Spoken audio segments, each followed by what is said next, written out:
man takafala lii ayaa ii kafaalo qaaday buu nebigu leeyahay inuu bini aadanka gacanta hoos dhigan uu sidaa odhan oon aniguna janno u ballan qaada thawbaan baa idhi aniga thawbaan saxaabigaas markuu da'diisu weynaatay suuqa magaalada madiina isagoo faraskiisa wata intuu soo galo jeedalka faraska uu la dhacayo ayaa suuqa kaga dhici jiray dhexdiisa rubbamaa laga yaabaa jeedalkaasi nin meesha maraya inuu kaga dhaco raqabadiisa inuu degtiisa kaga dhaco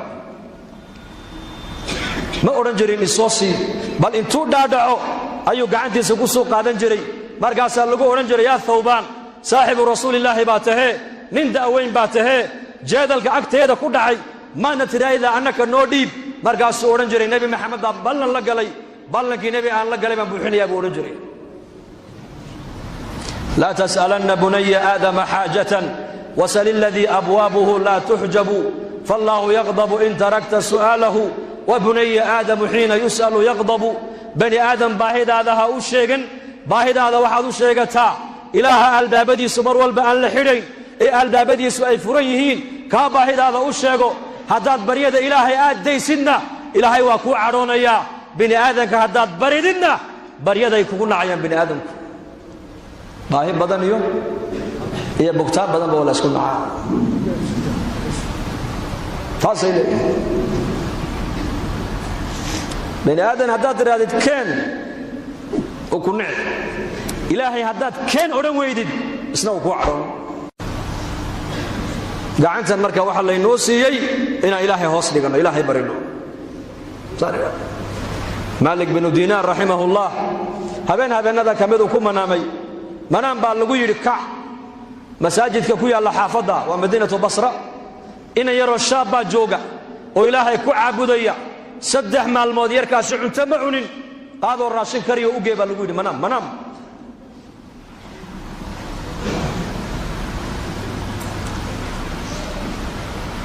uu kacay cuntadii buu soo diyaariyey maskiidkii buu yimid wuxuu soo galay inan yaroo shaab oo ducaysanayo shabaabkeenna iyo shabaabkaa isku eg cuntadii buu u dhigay uu la cunay markay isbarteen ay wada cunteeyeen buu ku yidhi aqalkaygu waxuu ku yaallaa xaafadda ka dambaysa ku yaallaa waddadaas saa u soo mar sidaa u soo mar alli markaad baahateed cunto u baahatay ii kaalay buu ka yidhi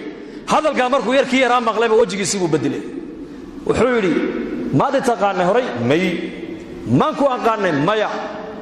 xalay adigoo hurda ka amarka kugu siiyey inaad kacdo cunto aad ii soo karisood ii keento kaa baryadiisa intoon daa'iman adiga ku imaadaa buu ka yidhi idaa sa'alta fas'al illaah kaasaan baryi buu yidhi meel kale lama baryo albaabka makhluuqa waan iska xidhay buu yidhi anigu albaabka khaaliqaan garaacaa bas xidhiidhka ilaahay innaka inaga dhexeeya hadduu inoo hagaago nolosha adduunyada inoo hagaagi xidhiidhka inaga dhexeeya innaka ilaahay maxaan ku hagaajinaynaa jidhkeennan camalka wanaagsan waa inuu ka soo baxaa salaaddii waa camal wanaagsan soonkii waa camal wanaagsan qur-aankii waa camal wanaagsan sadaqadii waa camal wanaagsan fadhiga miskiidku waa camal wanaagsan dikrigu waa camal wanaagsan tacliinta diinta la baran waa camal wanaagsan diinta ummadda loogu yeedhaa waa camal wanaagsan baa la rabaa in laga shaqeeyo